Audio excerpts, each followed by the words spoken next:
क्या होगा अगर ये कहा जाए कि दुनिया के सबसे सफल इंसानों और जरा सी मुश्किल आते ही हार मान लेने वाले लोगों के बीच का जो असली अंतर है, वो मेहनत, किस्मत या कोई जन्मजात टैलेंट नहीं है। मतलब ये सुनना थोड़ा अजीब लग सकता है, लेकिन ये सच है। बिल्कुल। क्या हो अगर ये सारी सफलता और असफलता सिर्फ रात को सोने से ठीक पहले बिताए गए 5 मिनट और दिमाग के अंदर बहने वाले कुछ खास केमिकल्स का एक बायोलॉजिकल कॉम्बिनेशन हो? हमारी आज की इस विस्तृत चर्चा का मुख्य विषय कुछ ऐसा ही है। और ये बहुत ही दिलचस्प विषय है, क्योंकि हम अक्सर चीजों को गलत नजरिए से देखते हैं। राइट। हम इंसान अक्सर जब किसी को कोई ऐसा लक्ष्य हासिल करते देखते हैं जो दुनिया की नज़र में असंभव था, तो हम उसे बस एक चमत्कार मान लेते हैं। लेकिन हर चमत्कार के पीछे एक ऐसा विज्ञान होता है जिसे डिकोड किया जा सकता है। एग्जैक्टली। और इसी रहस्य को गहराई से समझने के लिए आज हमारे पास दो बेहद शक्तिशाली स्रोत हैं। हाँ, पहला स्रोत है स्टीवन कॉटलर की किताब द आर्ट ऑफ इम्पॉसिबल। अरे वाह! ये किताब पूरी तरह से न्यूरोसाइंस और मानव शरीर की चरम क्षमता, यानी अगर आसान भाषा में कहें तो हमारे दिमाग के हार्डवेयर पर केंद्रित है। और जो दूसरा स्रोत है वो है जोसेफ मर्फी की बहुत ही मशहूर किताब the miracles of your mind. Right, जो इंसान के अवचेतन मन या सबकॉन्शियस माइंड की गहरी प्रोग्रामिंग को खोलती है। इसे हम दिमाग का सॉफ्टवेयर कह सकते हैं। तो आज का हमारा मिशन यही समझना है कि जब किसी इंसान का बायोलॉजिकल हार्डवेयर और उसका मनोवैज्ञानिक सॉफ्टवेयर एक साथ सही दिशा में काम करते हैं तो असंभव लगने वाले परिणाम कैसे पैदा होते हैं। इस पूरी प्रक्रिया को समझने के लिए सबसे पहले हमें दिमाग के उस मैकेनिज्म को देखना होगा जो किसी भी काम को संभव या असंभव का टैग देता है। मतलब वो फैसला कैसे लेता है? हाँ, देखिए, स्टीवन कॉटलर अपनी रिसर्च में एक बहुत ही दिलचस्प बायोलॉजिकल तथ्य सामने रखते हैं। हमारा दिमाग एक ऐसा अंग है जो पूरे शरीर के सिर्फ 2% जगह घेरता है। सिर्फ 2%? हाँ, सिर्फ 2%। बिल्कुल। लेकिन ये शरीर के 20% से ज्यादा ऊर्जा या कैलोरीज की खपत करता है। तो इसका जो मुख्य काम है वो है ऊर्जा को बचाना। हाँ, मतलब वो हर वक्त बैटरी सेविंग मोड में रहना चाहता है। बिल्कुल सही। इसलिए जब भी कोई इंसान किसी लक्ष्य को देखकर ये सोचता है कि ये नामुमकिन है, तो दिमाग तुरंत उस लक्ष्य से जुड़े समाधान खोजने वाले हिस्से की, जिसे प्रीफ्रंटल कॉर्टेक्स कहते हैं, उसकी बिजली काट देता है। अरे वाह, मतलब वो ऊर्जा बर्बादी नहीं करना चाहता। एग्जैक्टली। लेकिन जैसे ही इंसान अपने नजरिए को बदलता है और सोचता है कि शायद एक रास्ता हो सकता है, दिमाग के न्यूरल नेटवर्क में एक स्पार्क पैदा होता है। इसे कॉटलर द मोटिवेशन कोड का नाम देते हैं। The motivation code? हाँ, और ये कोई रहस्यमयी प्रेरणा नहीं है। ये असल में 4 मानसिक अवस्थाओं का एक क्रम है: जिज्ञासा, जुनून, उद्देश्य और दृढ़ता। इसे अगर एक मैकेनिज्म या एनालॉजी के जरिए समझा जाए तो ये किसी अंतरिक्ष यान या रॉकेट के लॉन्च होने जैसी प्रक्रिया लगती है। हाँ, ये एक बहुत अच्छा उदाहरण है ना? मतलब जो जिज्ञासा या क्यूरियोसिटी है वो शुरुआती चिंगारी है जो इंजन को स्टार्ट करती है। बिल्कुल। लेकिन सिर्फ चिंगारी से तो रॉकेट अंतरिक्ष में नहीं जाता। जब वो जिज्ञासा गहरी होती है तो वो जुनून या पैशन में बदल जाती है। ये जुनून उस रॉकेट का सॉलिड फ्यूल बूस्टर है। ये फ्यूल बेहिसाब ऊर्जा देता है। राइट, ऊर्जा तो मिल गई, लेकिन दिशा का क्या? वही तो, बिना सही नेविगेशन के ये ऊर्जा रॉकेट को किसी भी दिशा में क्रैश कर सकती है। इसलिए तीसरा हिस्सा आता है उद्देश्य या पर्पस, जो उस रॉकेट का स्टीयरिंग व्हील है। और अंत में आती है दृढ़ता या परसिस्टेंस, जो बहुत जरूरी है। हाँ, क्योंकि जब रॉकेट वायुमंडल से बाहर निकलता है तो बहुत भारी घर्षण होता है। दृढ़ता उस रॉकेट की वो हीट शील्ड है जो उसे जलने से बचाती है। और जब ये चारों चीजें एक सीध में आती हैं, तब जाके इंसान उस अवस्था में पहुंचता है जिसे कॉटलर फ्लो स्टेट कहते हैं। ये रॉकेट वाली उपमा इस पूरी न्यूरोलॉजिकल प्रक्रिया को बहुत सटीकता से दर्शाती है। लोग अक्सर फ्लो स्टेट को कोई आध्यात्मिक अनुभव मान लेते हैं ना? बिल्कुल, जबकि न्यूरोसाइंस के नजरिए से ये एक बहुत ही स्पष्ट केमिकल कॉकटेल है। जब इंसान अपनी चरम क्षमता पर होता है तो दिमाग में 5 न्यूरोकेमिकल्स का एक साथ रिसाव होता है। 5 केमिकल्स? हाँ, सबसे पहले डोपामीन आता है। ये सिर्फ खुशी देने वाला केमिकल नहीं है, ये दिमाग का टारगेटिंग सिस्टम है। ये फोकस को इतना बारीक कर देता है कि आसपास का सारा शोर गायब हो जाता है। कमाल है। इसके साथ ही नॉरेपिनेफ्रिन रिलीज होता है। ये दिल की धड़कन बढ़ाता है और इंसान को पूरी तरह से अलर्ट कर देता है। लेकिन एक मिनट, अगर शरीर में इतना ज्यादा फोकस और अलर्टनेस आ जाए तो इंसान का नर्वस सिस्टम तो बहुत जल्दी थक जाएगा। घंटों तक काम करने के लिए शरीर को उस दर्द से भी तो निपटना होगा ना। यहीं पर तीसरा केमिकल एंडोर्फिन्स काम आता है। ये शरीर का प्राकृतिक पेन किलर है। ये दर्द के सिग्नल्स को ही ब्लॉक कर देता है, जिससे इंसान को थकावट का एहसास ही नहीं होता। अच्छा, तभी लोग फ्लो में घंटों काम कर लेते हैं। राइट। इसके बाद इस कॉकटेल में जुड़ता है अनांदमाइड। इसका काम समझना सबसे ज्यादा जरूरी है। अनांदमाइड दिमाग के फिल्टर को कुछ देर के लिए बंद कर देता है, जिससे लैटरल थिंकिंग कहते हैं। लैटरल थिंकिंग मतलब आउट ऑफ द बॉक्स सोचना। एग्जैक्टली। ये दो बिल्कुल अलग-अलग विचारों के बीच संबंध देखने की ताकत देता है, और अंत में इन सब को संतुलित करने के लिए सेरोटोनिन रिलीज होता है। जो एक संतुष्टि का भाव देता है। हाँ, ये सिस्टम में एक गहरी शांति बनाए रखता है, ताकि इस भारी ऊर्जा के बीच इंसान पैनिक ना करे। जब ये पांचों मिलते हैं तो इंसान और उसका काम एक हो जाते हैं। लेकिन देखिए, यहाँ एक बहुत बड़ा विरोधाभास पैदा होता है। वो कैसे? मान लीजिए किसी इंसान का ये बायोलॉजिकल हार्डवेयर पूरी तरह से परफेक्ट काम कर रहा है, लेकिन अगर उस इंसान की अंदरूनी कोडिंग ही उसे ये बताती हो कि वो सफलता के लायक नहीं है, तो क्या होगा?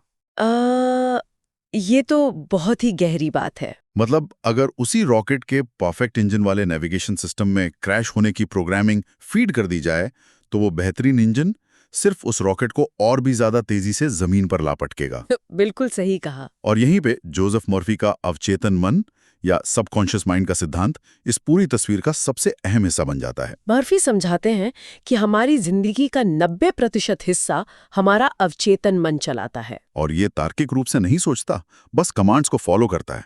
मर्फी का ये सिद्धांत दिमाग की प्रोसेसिंग पावर के विज्ञान से पूरी तरह मेल खाता है। वो प्रोसेसिंग पावर वाली बात क्या है? देखिए, हमारा चेतन मन, जिससे हम लॉजिक लगाते हैं, वो 1 सेकंड में लगभग 40 से 50 बिट्स की जानकारी प्रोसेस करता है। ठीक है। लेकिन अवचेतन मन उसी 1 सेकंड में लाखों बिट्स की जानकारी को प्रोसेस कर रहा होता है।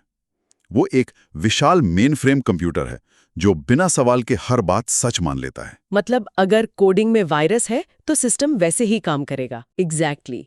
अगर किसी के अवचेतन में ये फीड है कि पैसा कमाना बहुत मुश्किल है, तो चेतन स्तर पर वो कितनी भी मेहनत कर ले, उसका अपना ही दिमाग उसे वापस असफलता की तरफ ले जाएगा। मुझे यहाँ थोड़ी उलझन हो रही है।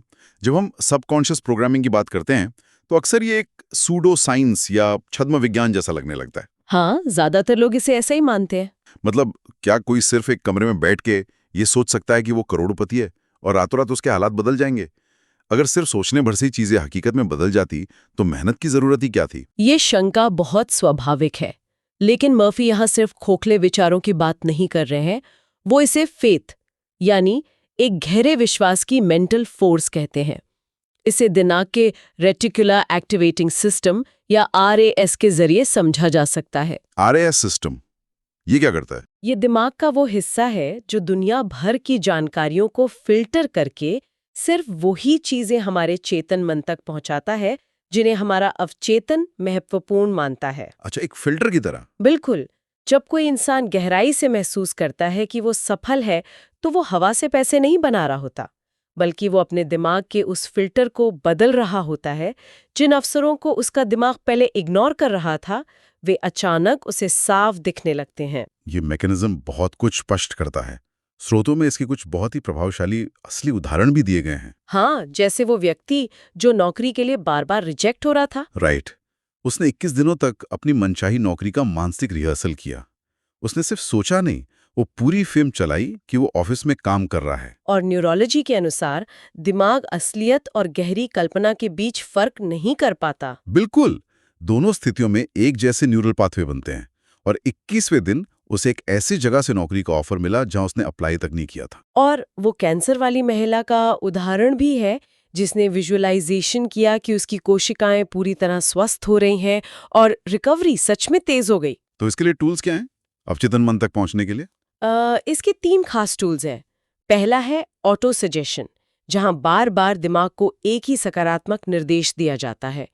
दूसरा है प्रेजेंट टेंस में अफर्मेशंस, मतलब वर्तमान काल में बोलना। हाँ, अगर कोई कहता है मैं भविष्य में सफल होऊंगा, तो अवचेतन मन उससे हमेशा कल पर टाल देता है।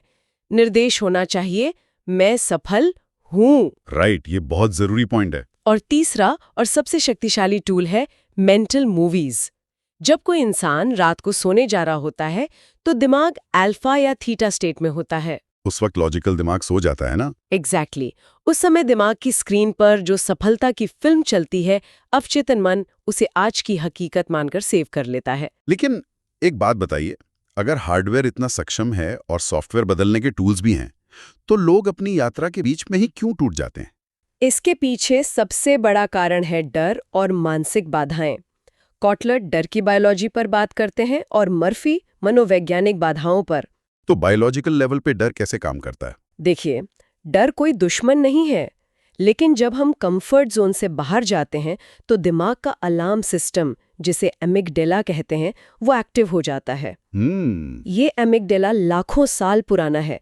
इसे नहीं पता कि सामने शेर खड़ा है या इंसान किसी स्टेज पर प्रेजेंटेशन दे रहा है।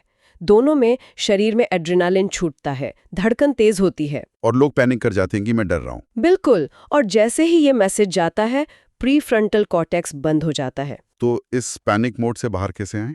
यहीं पर रीअप्रेजल का विज्ञान काम आता है। डर और एक्साइटमेंट दोनों का बायोलॉजिकल सिग्नेचर लगभग एक जैसा होता है। मतलब शरीर में दोनों एक जैसे महसूस होते हैं? हाँ, धड़कन दोनों में तेज होती है। अगर कोई खुद से कहे कि मैं डरा हुआ नहीं, एक्साइटेड हूं, तो वही ऊर्जा पैनिक से हटकर लेजर जैसे फोकस में बदल जाती है। डर के अलावा कुछ और भी चीजें हैं जो सिस्टम को अंदर से खोखला करती हैं। मर्फी शक, गुस्से और खासकर गिल्ट यानी अपराध बोध को सबसे खतरनाक मानते हैं। बिल्कुल। इसे ऐसे समझ सकते हैं, अगर आप एक गंदे कमरे को कितनी भी सुंदर तस्वीरों से सजा लें, तो क्या बदबू जाएगी?